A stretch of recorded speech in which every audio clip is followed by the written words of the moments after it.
Maybe it's anti-gay rights. Maybe it's freedom for the churches. But look out. Look out for one issue. I'll say this also. One issue people shouldn't join a soul-winning church. If you're looking for a church, okay, a couple came here one time years ago, and I preached against communism, and they belonged to the John Birch Society. And they joined this church because this church hated communism as much as the John Birch Society did, and that's not a good reason to join church.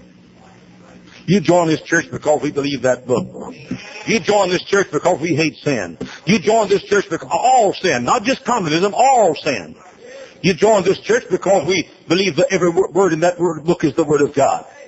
Watch out for one-issue churches. Watch out for one-issue people. Now I want to be a little more blunt. America has been helped a little bit, maybe. I doubt it. But the fundamental churches in America have been damaged as much by the moral majority as any other single thing in America.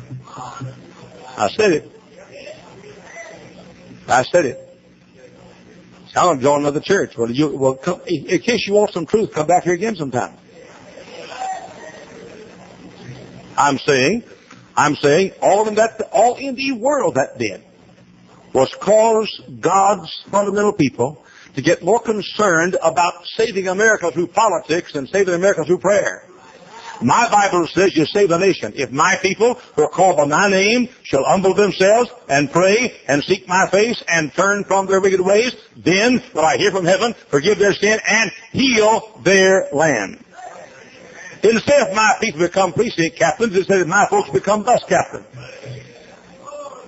Now the way you save a nation is not God's people getting... And we got so enchanted.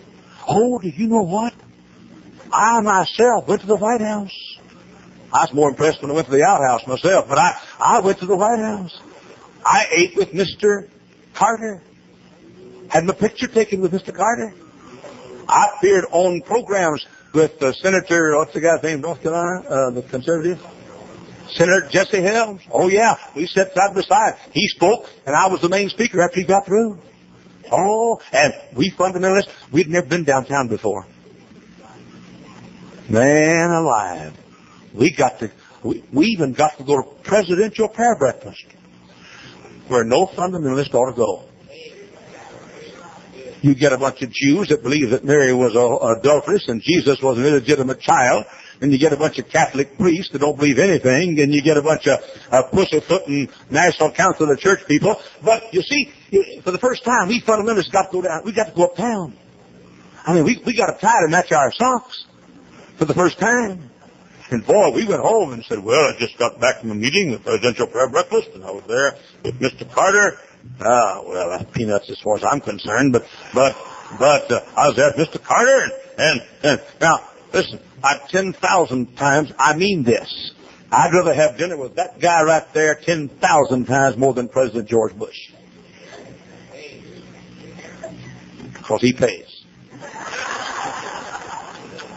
I mean, we got so enchanted.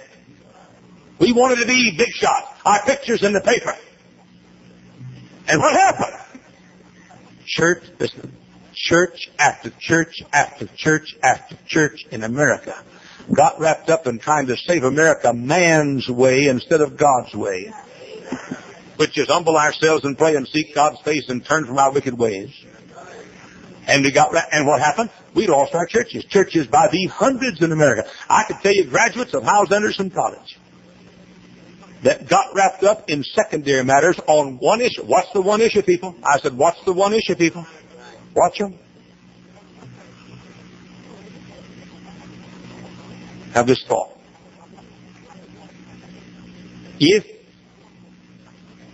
we're supposed to come out from among them, if we're already out from among them, don't you think we ought not to go in among them? If Jesus, okay, and I want you to turn to 2 Corinthians 6 again. I want you to notice the things we're not supposed to be yoked with in verse 14. Be ye not unequally yoked together with unbelievers. That's the unsaved. For what fellowship hath righteousness with unrighteousness? We're not supposed to be yoked up with a bunch of worldly denominations. And what communion hath light with darkness. We're not supposed to be looked up at darkness for sin. And what concord hath Christ with Belial? Belial, that's worthless people, loafers, if you please. What part hath he that believeth with an infidel? That's the unfaithful people. What agreement hath the temple of God with idols? That says here, don't yoke up with idols, don't yoke up with infidels, don't yoke up with Belial, don't yoke up with darkness, don't yoke up with unrighteousness, and don't yoke up with unbelievers. Now, once you start it, there's no stopping. I really don't want to do what I'm going to do right now, but I feel like I'm supposed to. I have in my hand tonight something I thought I'd never see in my life. Liberty University First Semester Film Festival. These movies, now they're edited. That means all the bad parts taken out, which means the movie, if that's the case, they take all the actresses out. But here's the movies. August 17 through 19, the two movies called Twins, Arnold Schwarzenegger and Danny DeVito. Next movie, Short Circuit 2, Fisher Stevens and Michael McLean.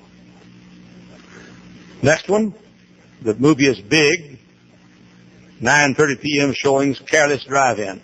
Oh, that's about. Called a prayer meeting. September 8 and 9, The Dream Team, Michael Keaton and Christopher Lloyd. I'm just picking out a few. Here's one, Karate Kid, number 3. Here's one, Indiana Jones, The Last Crusade. That's being shown at a college started 1 year before ours. Now, 5 hours I spent in Atlanta, Georgia one day begging the founder of this college not to run with the wrong crowd.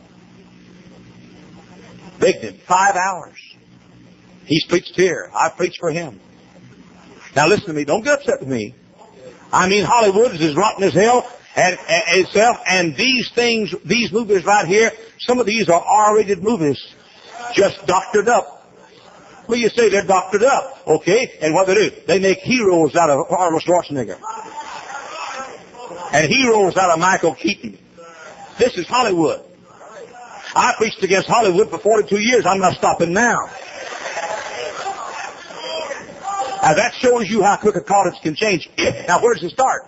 Tell you exactly where it started. It started with political campaigns. It's exactly where it started. Like you saw right here. That's where it starts. Now, ladies and gentlemen, you can say what you want to say. I'm going to preach what I believe, whether you like it or not. But the honest, simple truth is that it's a perfect example and a set. Many years ago, I was preaching in Winston-Salem, North Carolina. 2 good-looking young men walked in the back. They, after the service, walked up to me, or listened to me, walked up to me and they said, could we drive you to the airport after the service? I said, yes. It was the founder of this school, pastor of a church then. He said, Dr. Hyles, you're one of my heroes. I'd like to ask you some questions. Would you come to my church? I went to that church and organized his Sunday school. I was sitting in a motel room in Ottawa, Canada. Phone rang. It was this same fella. He said, Dr. Hyles, would you come? I want to start a bus ministry. Jim Vineyard was his bus captain, leader of bus ministry.